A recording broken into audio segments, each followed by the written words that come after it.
ñu ngi leen di nuyu di leen jaajëfal yéen ñi suivre chaîne bi di Xalaat TV ñu leen di dalalaat ci seen jàngatu bés bi. tey dañuy ñëw ci benn scandale juridique.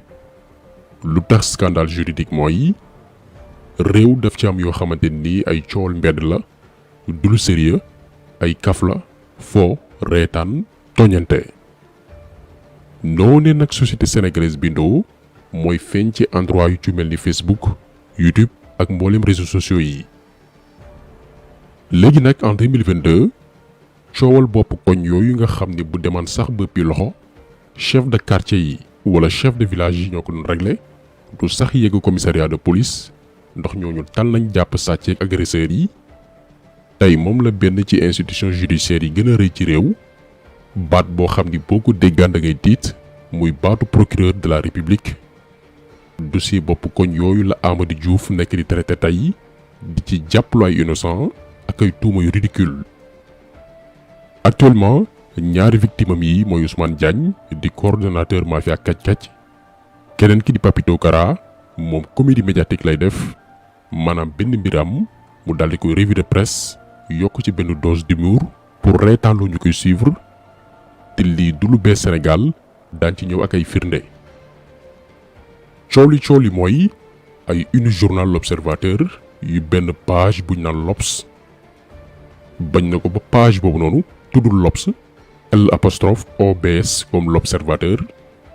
waaye l'Obs L'_OPS la am ñu créé inspiré wu ci logo journal l'Observateur le vrai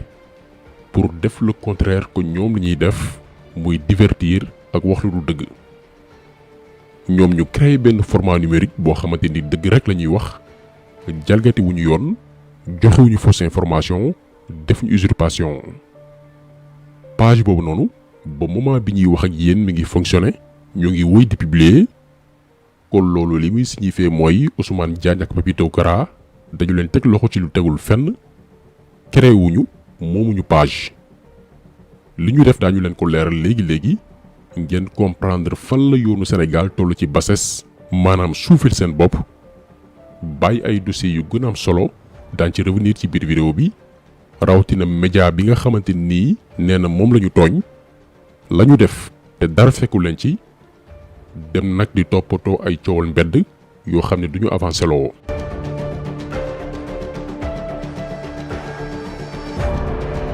nee naa leen léegi Ousmane Diagne ak Papito Kara bañ leen jàppee woon ba nangu seeni téléphone teg ci quelques heures lañ leen waroon bàyyi ndax jàpp nañ leen ba noppi teewul page ba taxoon ñu teg leen loxo ma ngay wéy di publier. loolu di preuve buy wane kon ni créé wuñ ko du ñoom ñoo ko moom. di leeral foofu aussi ndax waxtaan wax dëgg ca la journal l'Observateur donte annoncé woon nañ ni dañuy porter plainte waaye bu ñu sukkandikoo ci maître Bamba Cissé mujj ñoo déposer plainte boobee. loolu li muy signifié mooy Papito Kara ak Ousmane Diagne benn journal yóbbuwu leen ci yoon lii baax nañu leeral ko kenn porté wu leen plainte. Amady Diouf ñun bàyyi nañ di ko woy procureur de la république ndax méritewul statut bi nañ koy woowee léegi procureur de la république maanaam koo xam ni mooy toppatoo dossier robinet mbedd yeeg bopp koñ yi. Amady Diouf ci boppam moo toog ba mu neex ko daldi autosaisiru ciblé Ousmane Diagne bu mafia kàcc-kàcc parce que ñuy jeunes yi nekk ci réseaux sociaux yi di vaar gouvernement bi di leen tiiñal saa ñu waxee lu amul pour jéem a lëndëmal askanu Sénégal boole kook nag yar ak teggin ku am jafe-jafe itam ñu cotiser la taxawul ak sa njaboot. biñ ko convoqué moom Ousmane Diagne amul luñ ko toppee procureur moo créé benn délit bu bees loo xam ne newul ci code pénal bu Sénégal mu ne Ousmane Diagne est arrêté pour avoir partagé sur sa page Facebook des unes de journaux satiriques avec en tête 3 emojis de sourire. ci tënk Ousmane Diagne dafa tasaare ci page Facebook am ay journaux yoo xam ne kaf ak ree moo ko tax a jóg boole kook ñetti màndargay bopp nit yu siiñ di reetaan. ñi jàng droit pénal yépp bu ñu déggee lii dinañu am gàcce ci procureur bu ñàkk fayda bi. Amady Diouf gàcce la pour bépp juriste wala képp ku mbiru yoon intéressé. Voilà des personnes sans vergogne, des lèche-bottes ngir bëgg rek maral président bi ay tànkam bëgg dégg waaw góor tax ñuy doy dil seen bopp ak seen jaboot ci diggu Sénégal gépp. Ousmane Diagne jàppam jotewul dara ak mbiru journal, dafa bokk ci ñi nguur gi xiif parce que ñoo nekk ci réseaux sociaux yi di feeñal yenn yi di ko tasaare muy wër. Léegi nag pour tiital bépp ndaw ba actif di xeex pacifiquement ak sa téléphone portable mbaa sa ordinateur, ñu ne nañ ko téye ngir mouvement digital boobee tuddee seen bopp mafia kàcc-kàcc dellu ginnaaw, lii rek moo tax ñu téye ko.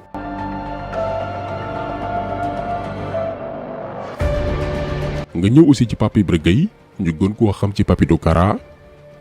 gars yi xam nañ ni jàppam teguñu ko fenn, ñi nga xam ne ñoo ko téye. Mais comme que ci état voyou la ñu nekk, il faut que ñu téye ko pour jéem a wan Sénégalais yi que ni ñun visé wuñu Ousmane Diagne dong. moom Papito Kara bokkul ci mafia kàcc-kàcc, du activiste, du militant, moom ci wàllum humour lay yëngu. benn mbir dafay am mu def ko revue de presse ngir reetaan loo ay abonnéem. bi coowul journal L'Obs su jibee da ko revue de presse comme ni mu ko daan defee ci yeneen cas. moom créewul journal, montewul, bindul. gaa yi bind tasaare moom mu jël daal di koy revue de presse. dañ leen di digtal benn ci revue de presse yooyee noonu mu mujjee woon def. ca gox bi nga xam ne moom moo di goxu Fall Médina ba mën na la waa Benno Bokk Yaakaar ñoo fa doon rayante de maa la ko wax te nag kaay ma wax la maire bi nga xam ne moo leen luwee woon siège ma nga taxaw njatt leen neen na siège damm yëpp dinañ ko ko fay ndax nag xeex dëgg lañ doon def seen biir kenn mayul sa morom dara maanaam ñoom ci seen biir ñoo doon rayante waaye nag kaay ma wax la gis nga siège yooyee ñu damm maire njaago bi nee na duñ leen may dara dinañ ko fay benn par benn obsutal la ci geneen wet daan na xawma siège yooyee dinañ ko fay wala déddaw nee na aliment bi nga xam ne moom la ginaar yi daan lekk saako bi ñu ko daan jaayee 15000 francs léegi dem na ba si 22000 francs yaa Cheikh Ibrahima Baba Lamine Diassé maa la ko wax de moo taxit de jamono ji ginaar yi ci boppam dañoo grève seen nen yi ci boppam la ñu téye omelette gisatoo ko fi nenu baxal gisatoo ko fi waa mais ndax lii dina neex ginaar yi mel na ku naan ñu bu ñu wàññiwul aliment bi duutu ñu nenati. donc lii la Papito Kara def lii la ñuy wooye ci wàllu média presse satirique maanaam utiliser information bu la neexee sax nga modifier ko pour reetaan loo ñu lay suivre wala ngay ñaawal keneen. te lii dafa yàgg Sénégal pratique bii nii am na ñoo xam ni ci ay dessin lañ koy def comme genre audio yi jël politiciens yi caricaturé leen ak ay image yu xoromu. nga dem tay ci média bi waral coow li muy GFM seen rajo bii di RFM tonton Aada ak Sylla Muñal yàgg nañ faa def lu ñu naan jalgati xibaar di déformer ay tur moo xam ay doomi aadama moo xam ay institution moo xam ay journaux. palais de la république ñu tuddee ko poulailler de la république, nguuru maître Wade ñu ne nguuru maître Weddi, Macky Sall ñu ne maquillage Sall, turu journaux yi ñu soppi leen yenn ñu tuddee leen tooxi doona wala cuqali. nañ ci déglu benn extrait bu ndaw. mbokk yi 199000 waxtu fekk 171000 simili fii ci nag ci rajo télévision bu Rëfuma kon nag mbokk yi tey nag jeudi nu riir rek dem foofee ca palais de la république xool yi lan mooy la fa bees ñaareelu xaaju xabaar yi danañ ko bondal def ko këru yéene kaay yeex bébé Aliou. kër yi la kay day bu ñu ciy njëkkee mooy aéroport Léopold Sédar Senghor nguuru maître Weddi te ku ne xam ne day doomam tawee di moom day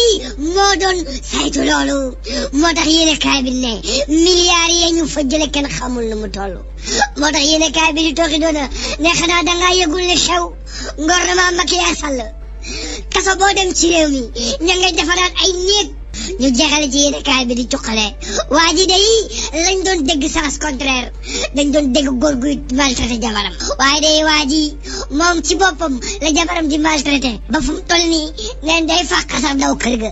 kuy fàq sa kër ndax ragal sa jabar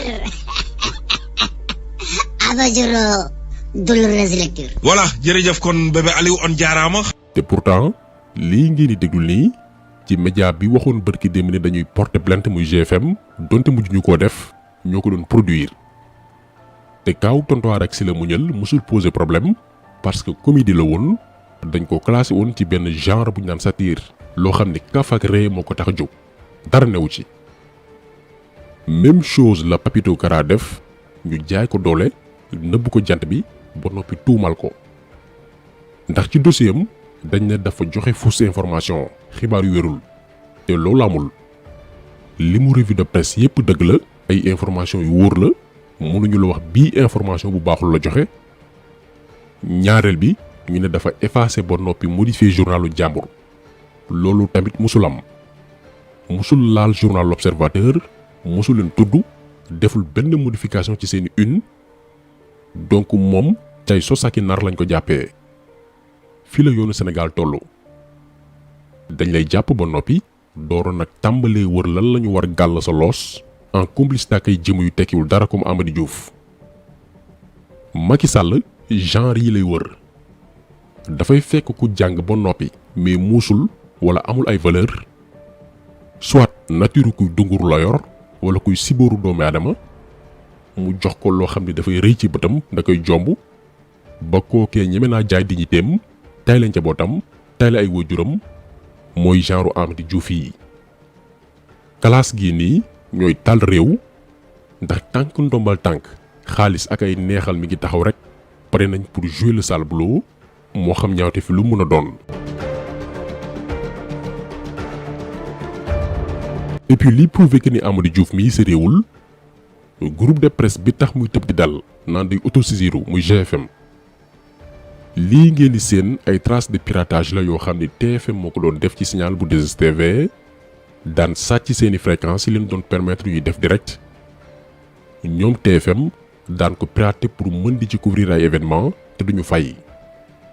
di ko def pendant des années boole ci daan saboter ay couverture 2STV lii ngeen di seen yëpp ay preuves yi firndeel que ni TFM moo doon appliquer cette méthode de concurrence déloyale ndekete Ndiaga Ndour moo newoon ci ginnaaw système de piratage boobu noonu mais Ndiaga Ndour boobu noonu dañ ko téye bàyyiwaat ko dañ ko relâché waat ci saa si te bu ñu xoolee ba xool juróomi délit lañ koy toppee ak alamaano ay milliards moom ak télévision bi di TFM bi ci gën a garaaw nag mooy waa ji dañ ko interdiroon pour mu génn Sénégal nangu passeport am Bercy bii passé demoon na France ñibbisi waat ndax lan frère am mu Youssou Ndour ministre conseil Macky Sall la da koy xalamal di ko riitil à travers ay médias am mais nag kenn wax ndax ñoom ñooy kumba am nday ci réew mi lu leen neex def te dara du leen ci fekk wala ku wax ñu ne da ngaa soxor mais ñi nga xam ne ñoom seeni waajur mbaa seeni mag amuñu lien ak pouvoir ànduñoo nguur même bu ñu deful dañ leen di tuumal créer leen nëbb leen jant bi nga gis nag ay naafeq yu taxaw fële naan tooñ baaxul te xamuñu lan moo xew ay ma riirandoo lañ alors que tooñ bi gën a rëy baa ngi seen wet ñuy gis musuñ cee wax parce que dañoo complexé boroom xaalis wala ko am tur moo tax réew mi nañuy waxante dëgg bu ñu bëggee mu jëm kanam nañu libéré Ousmane Diagne ak Papito Kara ay innocent lañ defuñu waxuñ kon ndax solo bi tey loolu woon ñu leen di gërëm di leen jaajëfal di leen di daje incha allah beneen yoon ci beneen jàngat jaa ngeen jëf.